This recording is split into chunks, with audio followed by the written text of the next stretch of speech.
J'étais moniteur de poney club, donc j'étais pas du tout, j'étais pas du tout prévu pour faire cavalier de haut niveau. Ça s'est fait par la rencontre de chevaux successifs qui sont devenus de plus en plus qualiteux. J'ai eu la chance de rencontrer un entraîneur en tant qu'entraîneur privé et qui m'a détecté dans je me souviens, dans un regroupement de moniteurs dans le département. Et puis ce gars-là, c'est Jean-Maurice Bonneau, il m'a suivi pendant une dizaine d'années, enfin du moins c'est moi qui l'ai suivi, et il est devenu entraîneur national. Donc ça a été l'opportunité pour moi d'être dans le petit giron de l'entraîneur. Et en rencontrant des chevaux de plus en plus qualiteux, j'ai fini par faire des concours internationaux, d'abord en France, un petit peu à l'étranger. Et puis j'étais très demandeur et je crois que la clé du truc, c'est qu'il faut toujours y croire. Il faut déjà croire en soi, croire que on peut y arriver, parce que les personnes vont y croire pour vous, ça c'est sûr que non. Et de fil en aiguille, j'étais très demandeur, je demandais des gros concours, on me refusait, alors faut pas se décourager. On est refusé dans un concours, ben on va dans un autre. Je me souviens, on avait demandé Munich avec Jérôme Gachignat. Et ça, c'était juste avant Jean-Maurice. C'était Marcel Rosier qui était entraîneur. Et il nous avait demandé si on voulait aller à Munich. Alors, avec Jérôme, nous, on était assez jeunes battants. On dit, il y a un concours à Jardy.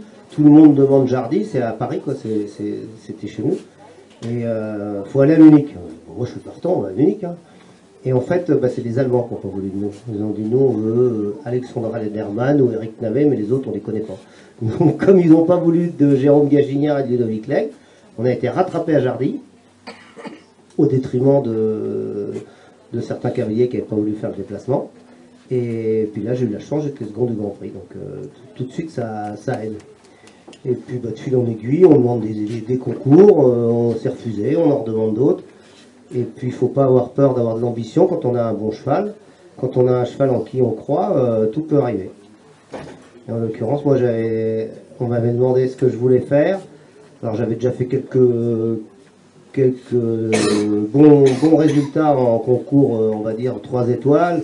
À l'époque, ça n'existait pas le 3 étoiles, 4 étoiles, 5 étoiles, mais ça correspondait à peu près aux 3 étoiles. Et puis, quand ils me demandaient ce que je voulais faire, moi, je répondais, moi, je veux faire les Jeux, les championnats du monde, Calgary. Et là, je me souviens, il m'a regardé, il m'a dit, mais tu peux pas avoir des ambitions réalisables? Je dis, je sais pas, moi, tu me demandes ce que je veux faire, c'est ça. Et pour Calgary, j'étais pas pris. Et puis j'étais à Riron en Espagne, en CSIO déjà, on a gagné la coupe. Et puis le cheval qui devait y aller s'est blessé. Et donc il m'a appelé, il m'a dit, est-ce que tu veux toujours aller à Calgary? Il faut savoir qu'en même temps que Calgary, il y a la grande semaine de Fontainebleau. C'est la finale nationale de tous nos jeunes chevaux, et moi j'en avais une quinzaine, dont des chevaux de haras nationaux. Mais j'ai planté tout le monde, hein. J'ai dit moi je vais à Calgary, parce que j'irai peut-être qu'une fois dans ma vie, puis c'est vrai, j'ai été qu'une fois dans ma vie. Donc j'ai planté. J'ai trouvé des cavaliers pour monter mes chevaux, et puis je suis parti là-bas, et puis ça a été le déclencheur, parce qu'en y allant comme outsider, j'ai fini 6e du Grand Prix, donc premier français, 2e européen, et puis c'est quand même, c'est la Mecque, hein. Calgary, c'est le toit du monde. Hein. Et quand je suis revenu, j'avais plus le même statut, j'avais le statut d'athlète de haut niveau, et je faisais partie potentiellement de l'équipe de France. Et puis là, ça c'était en septembre, et puis en février, j'ai gagné Bercy. Et après, au mois de mai, j'ai fait que des sans fautes à la Baule, et donc j'étais présélectionné pour faire les championnats du monde. Et puis au dernier moment, comme on est plusieurs postulants et que tout le monde tire chacun la corde de son côté, moi la corde elle a pété, j'étais remplaçant. Et puis je pense qu'il a eu le bon choix parce que l'équipe a été championne du monde. Donc ça a été quand même un choix judicieux. Mais pour moi ça a été une frustration énorme, mais l'équipe de France a été championne du monde, donc c'est quand même le résultat qu'il faut retenir. Donc ça, c'est pour dire qu'il faut toujours y croire, parce que moi, c'était pas du tout prévu que je fasse ça. Et après, si je peux vous raconter comment ça s'est passé, la préparation des championnats du monde, ça, c'est assez particulier. C'est un regroupement, comme ça se passait à RRS, au sud de l'Espagne, il faisait très chaud. Donc on a fait un regroupement à Aix-en-Provence chez Philippe Léoni. Et là, on a été en immersion pendant une semaine. Il n'y avait personne, pas de femmes, pas d'enfants pour ceux qu'on avait. Moi, j'en avais pas. Enfin, si, j'en avais, mais ils étaient très jeunes. Pas de femmes, pas d'enfants. On était entre nous. Préparation physique, préparation mentale, entraînement journalier des chevaux. Et je me souviens que tout était respecté. Chacun avait son rythme. Éric Levallois, qui avait un entraîneur hollandais, il a attendu l'entraîneur hollandais pour faire sauter son cheval les 2 derniers jours. Tout le monde se demandait si un jour Diamant allait sauter. Et tout était respecté, tous les codes de chacun étaient respectés, mais on était en immersion totale. Et ça a créé un esprit d'équipe, une cohésion, qui fait que le jour du concours, eh ben, la France est arrivée première. Voilà. Donc ça, c'est très important de savoir que c'est l'équipe qui va porter l'individu, et non pas, on a beau dire c'est un sport individuel, c'est pas vrai. C'est un sport d'équipe. Parce que c'est l'équipe qui porte l'individu à haut niveau. Enfin, moi, en ce qui me concerne, et puis en ce qui concerne mes coéquipiers. Pour ceux qui sont en pleine compétition là, bon, ceux qui ont raté, bah, ils recommenceront l'année prochaine, c'est pas grave. C'était toujours une expérience, c'est toujours ce qu'il faut se dire. Et surtout regarder ceux qui continuent. Et ceux qui sont dedans, il faut pas brûler les étapes, faut pas penser qu'on est champion avant la fin, avant que le dernier concurrent ait franchi la ligne d'arrivée. Hein. Il y a des rebondissements à chaque instant. Faut rester très concentré, faut rester sur l'objectif, sur le fait de faire sa compète du mieux possible, pas trop s'occuper du résultat parce que sinon ça vous pollue et puis vous perdez vos moyens. Vraiment vous occuper de ce que vous avez à faire avec vos chevaux. C'est le conseil que je peux vous donner. La préparation mentale avant des parcours comme ça, des grosses échéances. Alors il y a un préparateur mental qui était là pour nous préparer à la fois collectivement, il nous prenait ensemble et puis après il prenait chacun individuellement. Moi je peux pas trop parler de ça parce que j'ai pas eu droit à la préparation individuelle parce que il jugeait que c'était pas important, enfin que c'était pas opportun à l'époque. Peut-être aujourd'hui j'en aurais besoin, mais à l'époque j'en avais pas besoin. Mais il nous prenait en groupe, et puis après il prenait chacun individuellement. Je pense que, de me souvenir, quand il était en groupe, il nous parlait de nos temps morts. Il fallait organiser la journée pour pas avoir de temps mort. C'est-à-dire qu'il fallait toujours remplir les cases. Par une sieste, par un repas, par aller promener son cheval, mais il fallait organiser toute la journée pour pas qu'on ait de temps mort, pour pas qu'on commence à gamberger et à perdre des moyens. Ça, je me souviens de ça. Après, individuellement, j'ai pas le droit. Alors, je peux pas trop dire. Est-ce qu'il ne fallait pas dérégler quelque chose qui marche? Non, enfin, voilà, ça s'est passé comme ça. Et alors, qu'est-ce que tu peux nous dire sur le cheval de ta vie? Ah bah, j'en ai pas eu que 2 comme ça. Ça, c'est sûr. C'est un cheval que j'ai formé, déjà, c'est pas un cheval... Nous, on sait comment il s'appelle, mais peut-être pas tout le monde. Diabolo du Parc. C'était un cheval très atypique. On le voyait à la télé, il lançait les pattes, donc il était reconnaissable de loin, il lançait les pattes comme ça, alors il fallait l'éloigner. Il faisait ça, puis il refaisait ça pour se tirer. C'est assez particulier à monter, mais comme moi je l'avais eu à 4 ans, je l'ai manqué de les dresser, donc on s'est fait ensemble, quoi. Donc c'était un cheval exceptionnel parce que c'est un cheval qui a réussi à aller à haut niveau avec un cavalier qui était sans expérience. Donc on s'est fait ensemble. Donc ça c'est quelque chose de... Il faut vraiment avoir un cheval hors du commun. Si vous avez un cheval normal, c'est même pas la peine. Un cheval normal, ça doit être emmené à haut niveau par un cavalier d'expérience. Et à la fois, un cheval d'expérience, il va emmener les jeunes cavaliers. Moi je le fais avec parce que ça s'est présenté comme ça.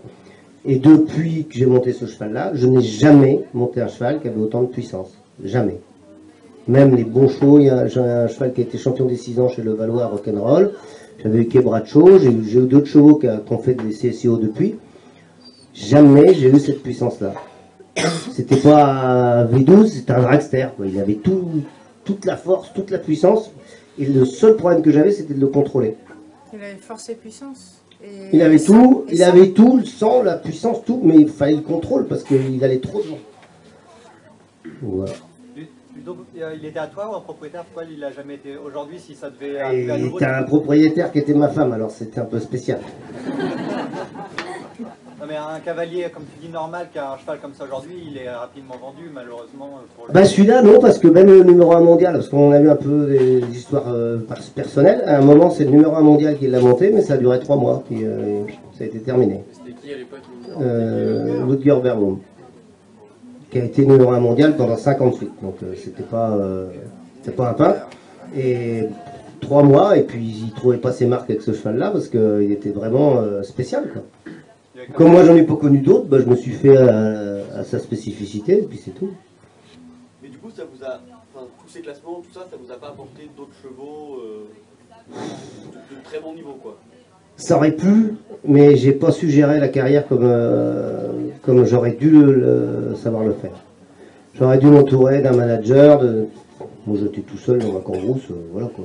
Oui, vous êtes arrivé là, vous J'avais avez... mon cheval, j'ai fait ça, j'ai plus mon cheval, je fais plus, puis voilà. Hein, mais normalement, j'aurais dû réfléchir un peu plus, essayer de prévoir.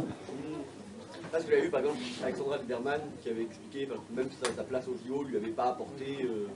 Ouais, mais Alex, elle est comme moi, elle a un caractère de merde, alors c'est pas facile de composer avec les gens qui ont beaucoup d'argent, qui achètent les chevaux. Faut s'y prêter à ce jeu-là. Et moi à l'époque, enfin maintenant je le ferais peut-être un peu plus parce que j'ai pris tellement de plomb dans l'aile que ça m'a, je me dis qu'il faut mieux des fois rien dire que de dire des conneries, mais moi à l'époque c'était impossible, hein, je bondissais tout de suite, donc c'était très difficile. J'ai eu une propriétaire qui m'a laissé sa jument, mais la jument elle faisait 1m50, 1m55, elle faisait des fautes, donc c'était le niveau en dessous. Par contre cette jument là je l'ai gardée tout le temps, mais c'est compliqué de faire ce qu'a fait Kevin Stott, c'est très très compliqué. Ça veut dire qu'il faut s'entourer d'un staff? Ça veut dire qu'il faut être suffisamment intelligent pour prévoir les coups qui vont venir, oui, s'entourer d'un staff, avoir toute une organisation derrière soi. On ne peut pas faire ça tout seul, c'est pas possible. Ah non, il faut surtout pas dire ce qu'on pense. Ah non, non, faut pas tout le temps dire. Faut ne jamais dire ce que tu penses. Ce que tu penses, tu le gardes pour toi. Et puis c'est tout. Ça regarde personne. Parce que si tu dis ce que tu penses, ça va froisser des gens et ça va te foutre des bâtons dans les roues. Ça c'est clair. Au niveau de la construction, d'évolution, la PD, il n'y a pas eu de... Ah si, la PD c'était top parce que quand on partait en CSIO, elle payait tout jusqu'à la frontière et après les CSIO payaient tout. Donc d'aller en CSIO, ça coûtait 0.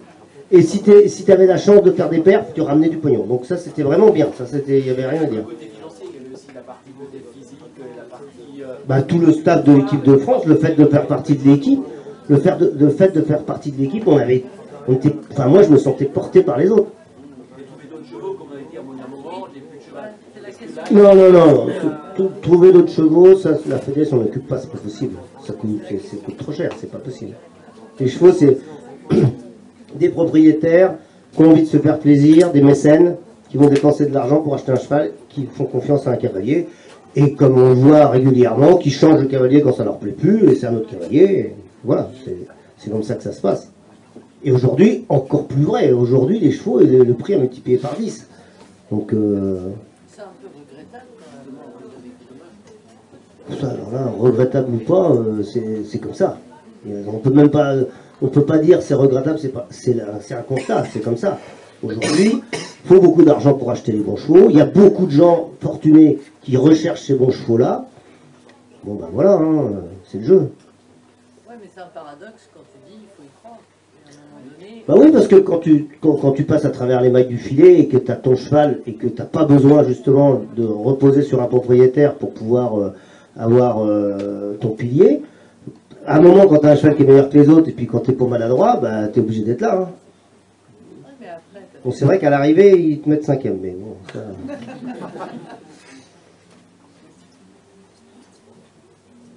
Mais c'est dans la vie, vous êtes étudiant, vous n'avez pas encore cette notion-là, mais dans la vie c'est pareil, c'est que des requins et il faut se frayer un chemin en évitant les coups de dents, hein, c'est tout. Hein.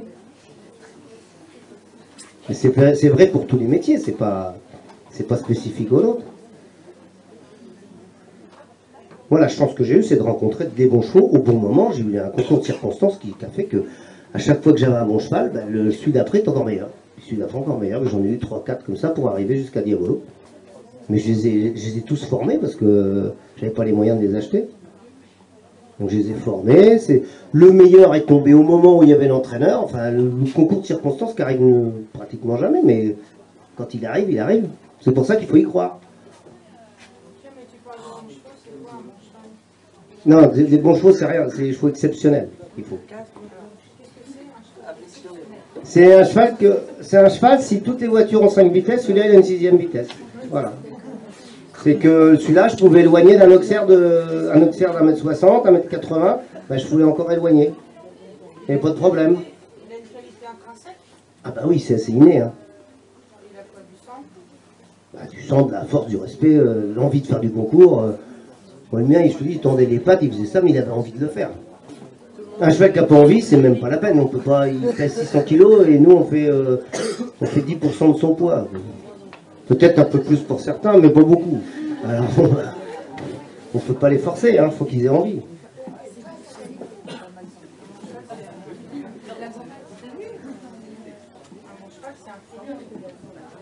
Un bon cheval, c'est un bon cheval. C'est qu'il a envie de le faire. Je vois comme qu'à la Miss, c'est une petite pétrolette qui est montée par n'importe qui, fait 1m30, lui il fait 1m50. Oui. Parce que il la transcende, le couple s'est fait, il la connaît par cœur et ça le fait.